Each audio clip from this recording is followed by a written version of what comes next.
السلام عليكم ورحمة الله وبركاته. كسو دوادا قعمو فرن قلب فرن وانيقو عدنا الاسماعيل الحرسية برنامج كيني صندوج.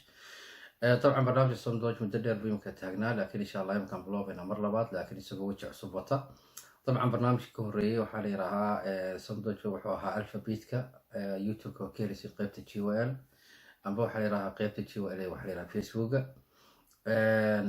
waxaan jecelahay insha allah in aan waxa la yiraahdo waxyaabo badan aan ka faa'iidno nolosheena channelka gudaheeda.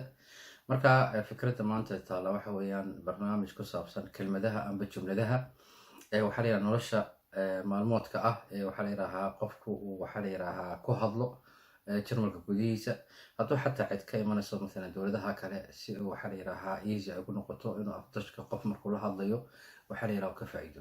marka insha allah kusoo dhawaada gacmo furan qalbi furan. subaxnimadii marka dadka channelka waxa la yiraahdaa ay 6 tahay ilaa iyo 10 subaxnimo waxa la yiraahdaa afdashka waxa ku oranaysa مثلا subax wanaagsan marka doonayso qofita ku tiraahid waxa ku oranaysa guten morgen guten morgen يعني وصباح wanaagsan.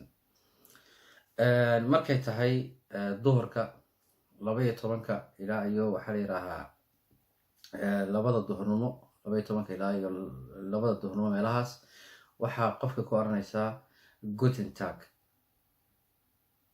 يعني maalin wanaagsan ku oranaysa. markay tahay 6 maqribnimo ilaa iyo 8 habeenimo waxa ku oranaysa guten Abend يعني habeen wanaagsan.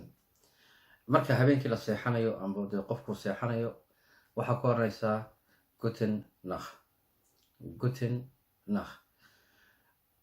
marka insha Allah intaas ay maanta ku kooban tahay insha Allah xalqadaha soo socda amba waxa la yiraahdaa fiidiyoda soo socda insha Allah markastaba hal jumlad amba kelmado waxa la yiraahdaa macnaheedu ay aan ku fasirinayo insha Allah af Soomaali si ay uga faa'iideen oo ummadaha kale insha Allah aniga lafteedan ka faa'iido inaan luqadda aftaadmukayga sii xoojiyo waas caawinayna waxani ma aha inagu on kaliya aniga lafteeda waan ka faa'iideeyaa.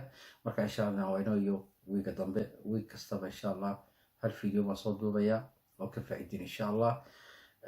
wassalaamu calaykum wa rahmatullahi wa barakaatuh.